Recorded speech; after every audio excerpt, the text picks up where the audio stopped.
आगे बढ़ेंगे। खैबर पख्तूनख्वा में बल्दियाती इंतखाबात का दूसरा मरहला दीर बाला की तहसील दीर का मुकम्मल गैर हतमी गैर सरकारी नतीजा।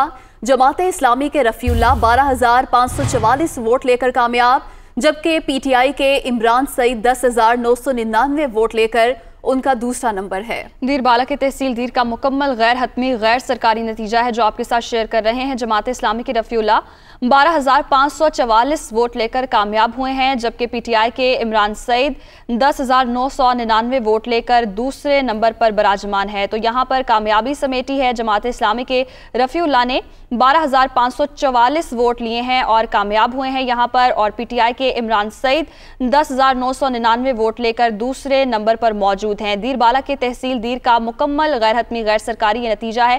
खैबर पख्तूनख्वा में बल्दियाती इंतखाबात का ये दूसरा मरहला है और तहसील चेयरमैन की 65 में से 10 नशिस्तों के गैर हतमी नताइज जो है आपसे शेयर किए जा रहे हैं। JUI 4 सीटों पर कामयाब हुई है, 3 आज़ाद उम्मीदवार जीत गए हैं। PTI की 2 नशिस्तें जबकि जमात इस्लामी 1 पर कामयाब करार पाई है। खैबर पख्तूनख्वा में बल्दियाती इंतखाबात का दूसरा मरहला और नताइज सामने आने का सिलसिला भी जारी है। तहसील चेयरमैन की 65 में से 10 नशिस्तों के गैर हतमी नताइज। JUI 4 सीटों पर कामयाब, जबकि 3 आज़ाद उम्मीदवार जीत गए। PTI की 2 नशिस्तें जबकि जमात इस्लामी 1 पर कामयाब हुई है। नताइज सामने आ रहे हैं और आपके साथ शेयर किए जा रहे हैं। तहसील चेयरमैन की 65 में से 10 नशिस्तों के गैर हतमी नताइज सामने आ गए।